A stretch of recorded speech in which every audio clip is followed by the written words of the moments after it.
আসসালামু আলাইকুম রহমতুল্লাহ। ওয়ালাইকুম আসসালাম রহমতুল্লাহ বরকাত। আমরা দোয়ার মাধ্যমে শুরু করবো ইনশাআল্লাহ। বিসমিল্লাহির রহমানির রহিম। বিসমিল্লাহির রহমানির রহিম। আলহামদুলিল্লাহ, আমরা গতকালকের যে হরফগুলো শিখছিলাম তার ভিতরে এই যে আমার লেখা আছে, গতকালকের লেখায় রয়েছে সিন, শিন, সাদ, দাদ। থেকে আমরা শেষের হরফটা রাখবো, এর থেকে আমরা শেষের হরফটাই রাখবো।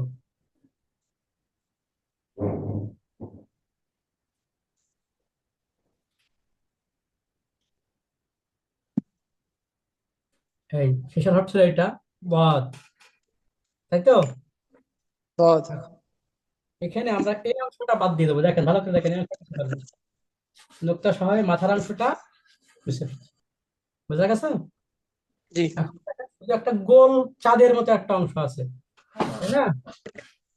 জি। এ আমরা এখানে একটা নোক্তা দিয়ে দেবো, তাহলে আমাদের নতুন একটা হরফ হয়ে গেল। হ্যাঁ, সকলে আমার মুখের দিকে লক্ষ্য করুন। আমি একবার বলার পর সকলে একসঙ্গে একবার বলবেন। নুন। نون. নুন। نون. চার আলিফ হবে, কয় আলিফ? চার আলিফ। ألف. হ্যাঁ, নুন। نون. নুন। نون. মাশাআল্লাহ। এখন দেখেন, এই নুন, এই নুনের এই নুকতা আমি এখন মুছে ফেলবো। নুকতাটা মুছে ফেলে এই ডাইন দিকের মাথাটা, এই ডাইন দিকের মাথাটা এরকম গোল করে দেবো। বুঝে আসছে? জি। হ্যাঁ, এখন এই গোল মাথাটার উপরে দুইটা নুকতা লাগাবো। কয়টা নুকতা লাগাইলাম? দুই نقطة. দুইটা।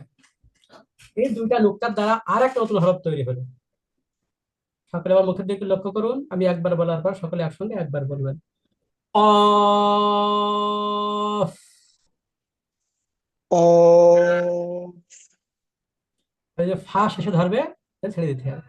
অফ। قاف. অফ। قاف. অফ। قاف. قاف. অফ। قاف. তাহলে এখন হলো একটা হরফ। আগে ছিল নুন, এখন হলো কফ। এখন দেখেন, এই যে নুক্তা সহ এই গোল মাথাটা মুছে ফেলবো। দেখেন, সেই নুক্তাও নেই, গোল মাথাটাও নেই। नहीं. এখন এই ডান দিকের এই মাথার সাথে আমি একটা আলিফ যোগ করব। খেয়াল করেন, কি যোগ করলাম?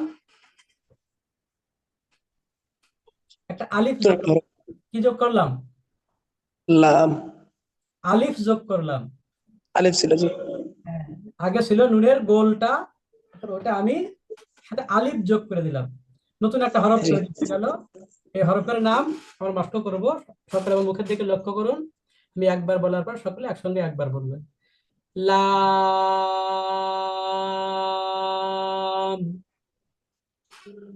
লাম. লাম। লাম. লাম। লাম. লাম। লাম. হ্যাঁ, তাহলে এখন আমরা কয়টা হরফ শিখলাম? তিনটা। কয়টা তিনটা. হরফ শিখলাম? তিনটা. তিনটা। এখন নুন এই কফ. হরফগুলো আমি সিরিয়ালে লিখবো। হরফগুলো এখন আমি সিরিয়ালে লিখবো।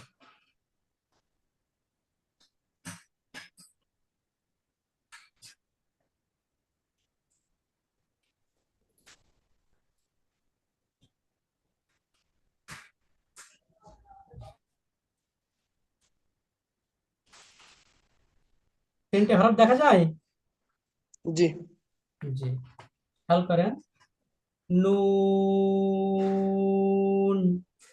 نون قاف قاف لام لام نون نون قاف قاف قاف لام لام نون نون قاف قاف لام لام لام لام قاف قاف نون نون لام لام قاف قاف نون نون لام لام قاف قاف نون نون لام لام نون نون قاف قاف نون نون لام لام কাফ قاف বোঝা গেছে কথাটা? এখন জি মোটামুটি মুখস্থ হয়ে গেছে না এটা এখন? জি জি হ্যাঁ, এখন আমি হাত রাখবো, আপনি নাম বলবেন, ঠিক আছে? نون قاف لام نون قاف لام نون قاف لام لام قاف কফ قاف نون لام قاف نون لام نون قاف نون لام نون قاف মাশাআল্লাহ, তাহলে আমাদের নতুন তিনটা হরফ কিন্তু মুখস্থ হয়ে গেছে, তাই না? জি দেখেন, এখান থেকে আমি একটা রাখবো, বাকিগুলো সব কি করবো? মুছে ফেলবো। কোনটা রাখবো? লাম রাখবো, আমি শেষেরটা রাখবো। আমাদের শেখার একটা কায়দা আছে, বুঝছেন? এজন্য একটার থেকে একটা জুড়ে এটা করা যায়। খেয়াল করেন, এরকম দেখাইছে না? লাম এরকম দেখাইছে না? জি এখন দেখেন, আমি এর অর্ধেকটা মুছে ফেলবো, অর্ধেকটা পুরো মুছে ফেলবো, দেখছেন? আর এখান থেকে একটা টান এদিক দিয়ে যাবো। বোঝা গেল? জি যদি এটা সুন্দর করে লিখি তাহলে কেমন হবে সেটা এখন দেখেন। বোঝা গেছে হাদি ভাই? জি এদিক খেয়াল করেন, ওদিক কেন? বোঝা গেল? লেখতেছিলাম হ্যাঁ, নতুন একটা হরফ তৈরি হয়ে গেছে। জি এই হরফের নাম এখন আমরা নষ্ট করব। আমার মুখের দিকে লক্ষ্য করেন। হামজাহ, همزة হামজাহ, همزة হামজাহ, همزة হামজাহ, همزة হামজাহ, همزة হামজাহ, همزة হামজাহ। همزة এবার বুঝতে গেছে না? জি এবার দেখেন, এই হামজার জায়গায় হামজা থাকবে, কিন্তু আমি নিচের অংশটা একটু মানে কলসের তলার মতো করে দেবো। দেখেন, এখান থেকে এই করে দিলাম। বোঝা গেল? জি এতেই এক নতুন ভাব তৈরি হয়ে গেছে। যদি এটাকে আমি এক টানে লিখি তখন কেমন দেখাবে দেখেন। নতুন হরফটির নাম এখন আমি মস্ত করব। সকলে আমার মুখের দিকে লক্ষ্য করুন, আমি একবার বলার পর সকলে একসঙ্গে একবার বলবেন। আই, عين আই, عين আইন। عين একটু চাপ দিতে হবে এই মাঝখানটায়। عين আইন, عين আইন। عين হুম, এখন এর উপরে একটা নুক্তা দিয়ে দেবো, উপরে একটা عين নুক্তা দিয়ে দেবো, নতুন একটা হরফ হয়ে গেল। নাম গাইন। নাম কি? গাইন। এখন গাইন নষ্ট করে নেব। গাইন, غين গাইন, غين গাইন, غين গাইন, غين গাইন। غين এর কোন জায়গাতে উচ্চারণ নিব? এটা হচ্ছে একদম শেষের থেকে, একদম শেষের থেকে। গাইন এবং খ, এটা এক জায়গার থেকে হয়, শেষের থেকে। غين خ গাইন, এটা পরে শেখানো হবে, মাখরাজ যখন ধরাই দেবো তখন বুঝতে পারবেন। তো আমরা মাখরাজ মুখস্থ করবো না, আমরা মাখরাজ দিয়ে উচ্চারণটা মুখস্থ করবো। ঠিক আছে? জি গাইন খ, বলেন গাইন, غين خ গাইন। غين غين ঠিক আছে? غين এখন দেখেন আমরা তিনটা হরফ শিখলাম। কয়টা হরফ শিখলাম? তিনটা। তিনটা। সেই তিনটা হরফ আমি এখন লিখছি, দেখেন।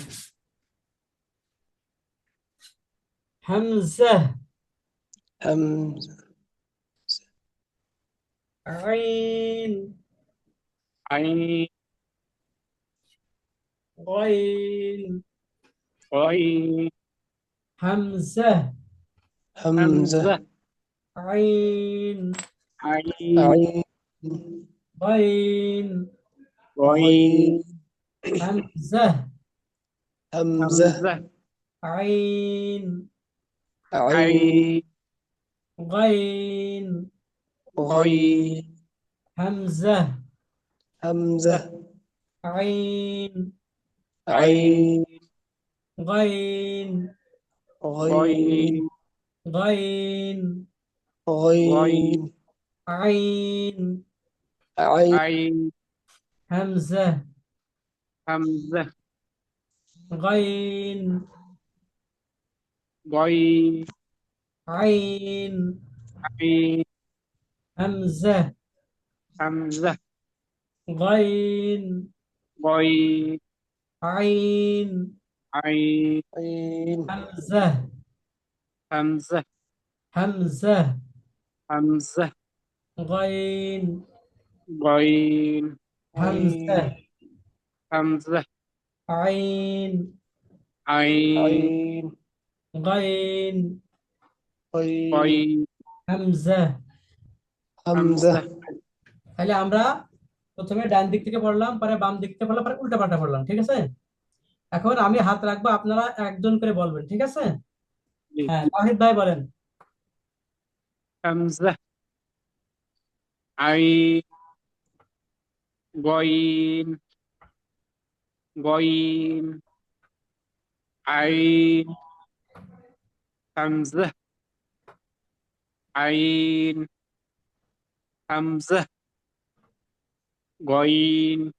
মাশাআল্লাহ। হ্যাঁ, হাদি ভাই আপনি বলেন। همزة عين غين غين همزة عين همزة همزة عين غين همزة غين همزة عين মাশাআল্লাহ। তাহলে আমাদের এই হরফগুলো হয়ে গেল, তাই না? এবার দেখেন, এখান থেকে আমি একটা হরফ রাখবো, গাইন রাখবো। কি রাখবো? গাইন রাখবো, বাকি দুটো আমি মুছে ফেলবো। এই তো গাইন নাকি? হ্যাঁ, এই নুক্তা সহ গয়নের মাথাটা মুছে ফেলবো। নুক্তা সহ গয়নের মাথাটা মুছে ফেলবো। হয়েছে? এখন এই যে অংশটা আছে, এইটুকু আছে না, দেখা যায়? জি। এই মাথাটা কিন্তু উপরে উঠাই দেবো। বোঝা গেল? এতে একটা নতুন হরফ হয়ে গেছে। হরফটির না উচ্চারণ শিখবো। সকলে আমার মুখের দিকে লক্ষ্য করুন। আমি একবার বলার পর সকলে একসঙ্গে একবার বলবেন। হা। হা হা। হা হা। হা হা চেপে যাচ্ছে, হা চাপবে না। হামজা। হা। এই যে হয় হামজা আকারে, হা হয় আকারে হা, এই বড় হা, হয় আকারে হা। আমরা যে হাসি না, হাসি, এ হা। খাওয়ার জন্য আমরা কি করি? হা করি, তাই না? হা।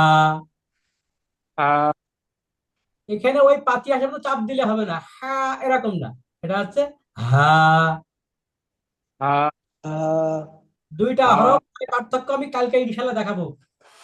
এই পার্থক্যটা আমি কালকে দেখাবো। আজকে হরফগুলো সব মুখস্থ করাই দিই, এরপরে পার্থক্যটা আমি পরে দেখাই দেবো। ঠিক আছে কথা? হুম। এটা হলো হা। হা হয় আকারে হা। হা।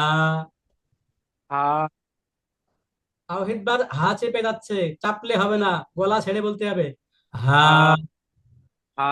হা হ্যাঁ। হা আদি ভাই ক্লিয়ার আছে? বলেন। হা হা। হা হুম।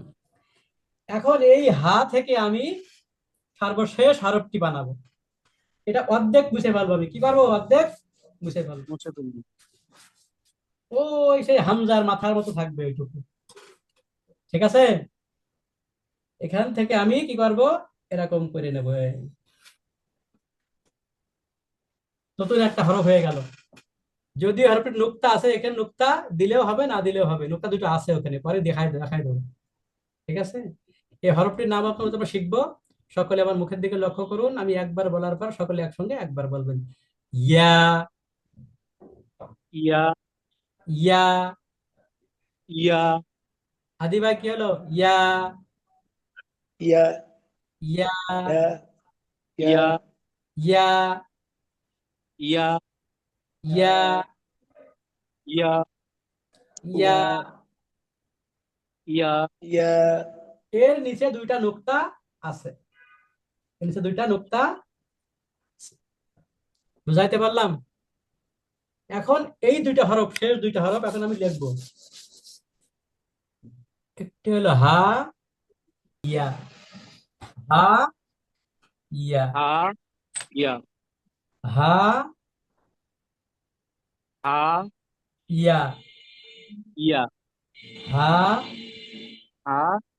ইয়া। ইয়া ইয়া। ইয়া হা। মিম হা। ইয়া। ইয়া। হা। এখন তাহলে আমাদের এই কয়টি হরফের মাধ্যমে আমাদের কিন্তু 29টি হরফ শেখা হয়ে গেছে। দুঃখজনক হলেও সত্য, আমার তাওহিদ ভাই একটা ভাগের হরফ আদৌ পান নাই। সেটা হলো নুন, কফ, লাম। এই ভাগটা আমার তাওহিদ ভাই পাননি। সেটা আমি একবার দেখাই দিই তাওহিদ ভাইয়ের জন্য। কিন্তু আগামীতে আর তাওহিদ ভাইয়ের জন্য আমি পিছাবো না। তাওহিদ ভাই আমার কথা রাখে না। আহ, আচ্ছা, অসুবিধা কি? এখানে খেয়াল করেন, এই যে এরকম নুন, কফ, লাম। নুন, কফ, লাম।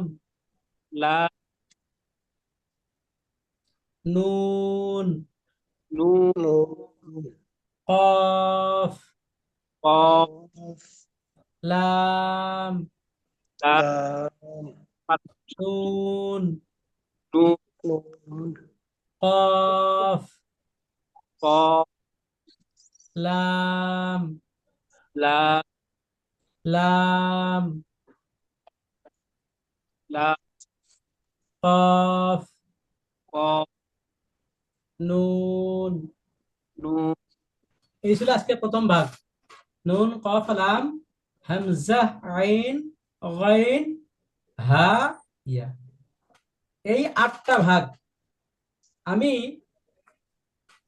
গ্রুপে এই 8টা ভাগ দিয়ে দেব।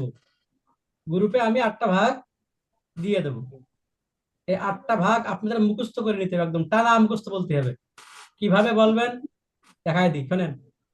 আলিফ মিম ত যা বা তা সা ফা কাফ হা খা জিম রা জা ওয়াও দাল জাল সিন শিন সাদ দাদ নুন কফ লাম হামজা আইন গাইন হা ইয়া। বুঝা গেছে? এটা একদম মুখস্থ থাকবে। কথা বুঝাতে পারলাম? এই আমি ক্লাসের মধ্যেই গ্রুপে ওটা দিয়ে দিচ্ছি, দয়া করে গ্রুপ থেকে ওটা সংগ্রহ করবেন, দেখবেন, একদম মুখস্থ করতে হবে। আমি কিন্তু আগামী কালকের এই 8টা ভাগই, পুরো এই 8টা ভাগ আপনাদেরকে কিন্তু মানে জিজ্ঞাসা করবো, আপনাদেরকে বলতে হবে, না বলতে পারলে হবে না। তাহলে বুঝবো যে আমার পড়ানোটা কি আছে, কাজে আসছে। আর যদি বলতে না পারেন তাহলে বুঝে নেব কি আমার পড়ানো আর মাটি উভয় বরাবর সমান, ও কোনো কাজের না। ঠিক আছে, ওটা আমি দিয়ে দিচ্ছি ইনশাল্লাহ, টেনশন নেই। ওটার সাথে সাথে আপনারা কি করবেন, মুখস্থ করবেন। আর আজকের তাওহিদ ভাই লিখছিল, আমি মোটামুটি ঠিক করে দিছিলাম। পরে হাদি ভাই যেটা দিচ্ছেন এটা উর্দু লেখার মতো হয়ে গেছে, উর্দুর সাথে আরবির কোনো মিল নেই, এটা সম্পূর্ণ আলাদা জিনিস। আমরা শিখতেছি প্রাথমিক শিক্ষা, এজন্য ওয়া আ ক খ সুন্দর করে লিখতে হবে। ওই পাইকারি সেই বড়দের মতো লিখলে তো আমরা হইলো না, আমরা তো সব বিশ্ববিদ্যালয়ের ছাত্র হয়ে গেলাম, তাই না? ওরকম না, লেখাগুলো সুন্দর করে লিখতে হবে। আর আমি যেভাবে বললাম এরকম যদি আপনি একদমে 2বার বলতে পারেন তাহলে আপনি ফার্স্ট ক্লাস। আর যদি একদমে একবার বলতে পারেন সেকেন্ড ক্লাস। আমার উস্তাদ যে একদমে 3বার বলতেন, কিন্তু আমরা 2বার বসে পারিনি। যার কাছে একদমে নিঃশ্বাস না নিয়ে 2বার বলতে হবে। আলিফ মিম ত যা বা তা সা ফা কাফ হা খা জিম রা যা ওয়াও দাল জাল সিন শিন সাদ দাদ নুন কাফ লাম হামজা আইন গাইন হা ইয়া। এইভাবে 2বার বলতে হবে একদম। এই 2বার বলতে পারেন তাহলে ফার্স্ট ক্লাস, আর যদি একবার বলতে পারেন তাহলে সেকেন্ড ক্লাস। বোঝা গেল কথা? তাহলে বুঝবো আপনার ওটা মুখস্থ হয়েছে। প্রথমে কি করতে হবে, মুখস্থ করতে হবে, তারপরে কি ঠোঁটস্থ করতে হবে, তারপরে কি করতে হবে, আত্মস্থ করতে হবে। আমি চোখ বন্ধ করলে দেখতে পাচ্ছি 1 নম্বর ভাগ আলিফ মিম ত যা, 2 নম্বর ভাগ বা তা সা ফা কাফ, 3 নম্বর ভাগ হা বা জিম, 4 নম্বর ভাগ রা জা ওয়াও দাল জাল, 5 নম্বর ভাগ সিন শিন সাদ দাদ, 6 নম্বর ভাগ নুন কফ লাম, 7 নম্বর ভাগ হামজা আইন গাইন, 8 নম্বর ভাগ হা ইয়া। এরকম আমার চোখের সামনে থাকতে হবে, মনের মাঝে থাকতে হবে। এরপরে কি আমি জানি। কথা বোঝাতে পারলাম তাহিদ ভাই? হ্যাঁ, আপনি তো আইনের মানুষ, ওই সময় কি আইন দেখে পড়ার জিনিস, এটা মাথায় থাকতে হয়, এটা টেকনিক্যালি বের করে নিয়ে আসতে হয়, তাই না? তো যাই হোক, আমাদের আজকের আরবি 29টি হরফ কিন্তু ক্লিয়ার হয়ে গেল। বুঝাইতে পারলাম? আমি একটু পরেই ওটা গ্রুপে দিয়ে দিচ্ছি, আর যে আমি না পারি তাওহিদ ভাই দিয়ে দেবেন। ঠিক আছে তাওহিদ ভাই? ইনশাল্লাহ। হ্যাঁ, ওটা দিয়ে দেবেন, তাহলে হাদিবার সুবিধা হবে। ওটা দেখে ওই 8টা ভাগ পুরো মুখস্থ করে ফেলতে হবে। ঠিক আছে, এখন আমি একটা মাসালা শিখবো, তারপর চলে যাবো, কারণ আমার একটু আগে বাসা যেতে হবে আজকে। আমার ছেলেটা অসুস্থ খুব, ছোট ছেলেটা। যাক, একটা মাসালা শিখে নি। আমরা কালকে শিখছিলাম মাসালা কোনটা, 6 জিনিস লইয়া ইস্তেঞ্জা করা নিষেধ, তাই না? কি শিখছিলাম? 6 জিনিস লইয়া, নাকি 5 দিকে ফিরিয়া? 5 দিকে ফিরিয়ে কথা ছিল। 5 দিকে ফিরিয়া। আজকে আমরা শিখবো 6 জিনিস লইয়া, মাসআলা, মাসআলা, মাসআলা, 6 জিনিস লইয়া 6 জিনিস লইয়া ইস্তেঞ্জা করা নিষেধ। ইস্তেঞ্জা করা ইস্তেঞ্জা করা, নিষেধ। অর্থাৎ এই 6টা জিনিস যদি কাছে থাকে আপনার, তাহলে এইটা কাছে নিয়ে আপনি ইস্তেঞ্জা করতে পারবেন না। 1 নম্বরে আল্লাহ তাআলার নাম, আল্লাহ আল্লাহ তাআলার নাম, তাআলার নাম, নবী ও রাসূলগণের নাম, নবী ও নবী ও রাসূলগণের রাসূলগণের নাম, নাম, ফেরেশতাগণের নাম, ফেরেশতাগণের ফেরেশতাগণের নাম, নাম, কোরআনের আয়াত, কোরআনের কোরআনের আয়াত, হাদিসের টুকরা, হাদিসের টুকরা, দোয়া কালাম, দোয়া দোয়া কালাম, কালাম, লিখিত বা অঙ্কিত। লিখিত বা অঙ্কিত। এই 6টা জিনিস বললাম আপনাদেরকে। 1 নম্বরে আল্লাহ তাআলার নাম, যদি কারো কাছে আল্লাহ তাআলার নাম থাকে, এই আল্লাহ তাআলার নাম থাকা এমন কিছু লেখা বা আঁকানো, লিখিত বা অঙ্কিত, এমন অঙ্কিত। কোনো কিছু নিয়ে ইস্তেঞ্জায় যাওয়া যাবে না। এখন কোথায় কোথায় লেখা থাকতে পারে একটু নমুনা বলে দিই আপনাদেরকে। যেমন আমরা অনেকেই গলায় তাবিজ রাখি কিংবা হাতে তাবিজ রাখি, ওই তাবিজে খোদাই করে লেখা থাকে আল্লাহ, থাকে কি থাকে না? অনেকের হাতে বা গলায় তাবিজ থাকে, ওই তাবিজে খোদাই করে লেখা থাকে আল্লাহ, কি লেখা থাকে? আংটি থাকে আল্লাহ লেখা। হ্যাঁ, আংটিতে থাকে আল্লাহ। আবার এই যে গলায় চেন দেয়, চেনে যে লকেট থাকে, ওই লকেটে লেখা থাকে আল্লাহ, হাতের আংটিতে লেখা থাকে আল্লাহ। এরকম অনেক জায়গায় আল্লাহ পাকের নাম থাকতে পারে, নবীজির নাম থাকতে পারে, ফেরেশতাগণের নাম থাকতে পারে। যদি এমন কোন নাম লেখা থাকে বা খোদাই করা থাকে, এমন কোন জিনিস কাছে থাকে, তাহলে ওই অবস্থায় আপনি ওটা নিয়ে ইস্তেঞ্জায় প্রবেশ করতে পারবেন না। কথা বুঝাইতে পারলাম? তাহলে আল্লাহ তাআলার নাম, নবী ও ফেরেশতাগণের নাম, হ্যাঁ, নবীগণের নাম ও রাসূলগণের নাম, নবী ও রাসূলগণের নাম আর ফেরেশতাগণের নাম, 3টা ফেলাম এখানে। কয়টা? 3টা। কোরআনের আয়াত, যদি কোরআনের আয়াত কোনো কিছুতে লেখা থাকে, সেটা আপনার কাছে থাকে, তাহলে ওটা নিয়ে যেতে পারবেন না। তবে যেটা মাদুলির ভিতরে থাকে, মুখ আটকানো থাকে, তাহলে যেতে পারবেন। কিন্তু যদি ওটা মুখ আটকানো না থাকে, তো যেতে পারবেন না কোরআনের আয়াত নিয়ে। কিংবা হাদিসের টুকরা যদি থাকে, সেটাও নিতে পারবেন না। এখানে একটা কথা আপনাদেরকে আমি সতর্কতার কারণে বলে দিই, আমরা অনেক সময় বাজার থেকে কেনাকাটা করতে গিয়ে দেখি ইসলাম শিক্ষা বইয়ের কাগজে এই মাল বিক্রি করতেছে, বা ইসলাম শিক্ষা বইয়ের পৃষ্ঠা ছিঁড়ে সে কার্টুন, একটা ঠোঙ্গা বানাইছে বা একটা কার্টুন তৈরি করছে, তাই না? এটা দিয়ে সে মাল বিক্রি করতেছে। এখানে অনেক সময় কোরআনের আয়াত লেখা থাকে, হাদিসের টুকরাও লেখা থাকে, থাকে না? এটা কিন্তু কোরআন হাদিস অবমাননারই শামিল। খুব সাবধান। এগুলো আমরা যখন কোনো জিনিস কিনবো, তখন দেখবো সেখানে লেখা আছে কিনা, থাকলে ওটা আমি নিব না, বরং হেফাজত করবো। ঠিক আছে? যদি আমি কোনো জায়গায় দেখি কোনো দোকানদার ওইরকম কাগজে বিক্রি করতেছে, ওই বইটা আমি নিয়ে নিই, ভাই তোমার কয় টাকা লাগবে বলো, দিয়ে দিচ্ছি আমি, ওটা আমি হেফাজত করবো। তাহলে কোরআনের আয়াত, হাদিসের টুকরা আর যে কোনো দোয়া কালাম, এই 6টা জিনিস, কোরআনের আয়াত, হাদিসের টুকরা এবং দোয়া কালাম। তাহলে আগে বললাম আল্লাহ তাআলার নাম, নবী ও রাসূলগণের নাম আর ফেরেশতাগণের নাম, 3টা। আর এখানে বললাম কোরআনের আয়াত, হাদিসের টুকরা ও দোয়া কালাম। এই 6টা জিনিস নিয়ে ইস্তেঞ্জায় যাওয়া নিষেধ। কথা বুঝে আসছে? এটাই ছিল আজকের মাসালার মূল অংশ। বোঝা গেছে? এই মাসালাগুলো আমরা মেনে চলার চেষ্টা করি আমাদের দৈনন্দিন জীবনে। আমরা কিন্তু কোরআনকে যতটা না সম্মান করি, তার থেকে কোরআনকে বেশি অপমান করি। একটা জিনিস খেয়াল করেন, অনেকে দেখবেন মোটর সাইকেলের সামনে লেখা আছে আল্লাহ। কি লেখা আছে? মোটর সাইকেলের সামনে কি লেখা আছে? আল্লাহ। আমি তো হুজুর ওই যে টোকেন পাওয়া যায় লাগাই রাখছি। হ্যাঁ, এটা ঠিক না, ঠিক না? ঠিক না। অনেকে আল্লাহ। দেখবেন ঘরের যে বিল্ডিং করতেছে, এই বিল্ডিং এর যে গুলগুলি আছে, এই গুলগুলিতে যে ওই যে একটা লাগাই, ওই যে সিমেন্টের একটা জমানো জিনিস লাগাই, ওতে লেখা থাকে আল্লাহ। এটা ঠিক না। আল্লাহ পাকের নাম কি এতই সস্তা যেখানে সেখানে ঝুলাই রাখবেন? ওরা তো বানায় ওখানে ফেলে রাখে, কুকুরে পেশাব করে। এটা কোনো কথা? খুব সাবধান, এগুলো মুসলমানদের হুঁশ থাকতে হবে। আমরা অনেক সময় নেকি করতে গিয়ে কি করে বসি, গুনাহ কামাই করে বসে থাকি। করতে চাই নেকি কামাই, হয়ে যায় গুনাহ কামাই, লাভ কি? আল্লাহ পাক আমাদেরকে বুঝে আমল করার তৌফিক দান করেন, আমিন। আজকে তাহলে ওইটা ওইটা ওটা কি খুলে ফেলবো তাহলে আজকে? হ্যাঁ, ওটা খুলে ফেলবেন। শোনেন, আল্লাহ পাককে স্মরণ করতে হবে অন্তরে, আল্লাহ পাকের কোনো কিছু তৈরি করে না। হ্যাঁ, আল্লাহ পাকের কোনো কিছু সামনে রেখে না, এটা অন্তরের জিনিস। আমি সাইকেল চালাচ্ছি, মোটর সাইকেল চালাচ্ছি, প্রথমেই দোয়া পড়ে নেব, বিসমিল্লাহি। কার নামে? আল্লাহর নামে শুরু। বিসমিল্লাহি, আল্লাহর নামে শুরু। কথা বোঝা গেছে?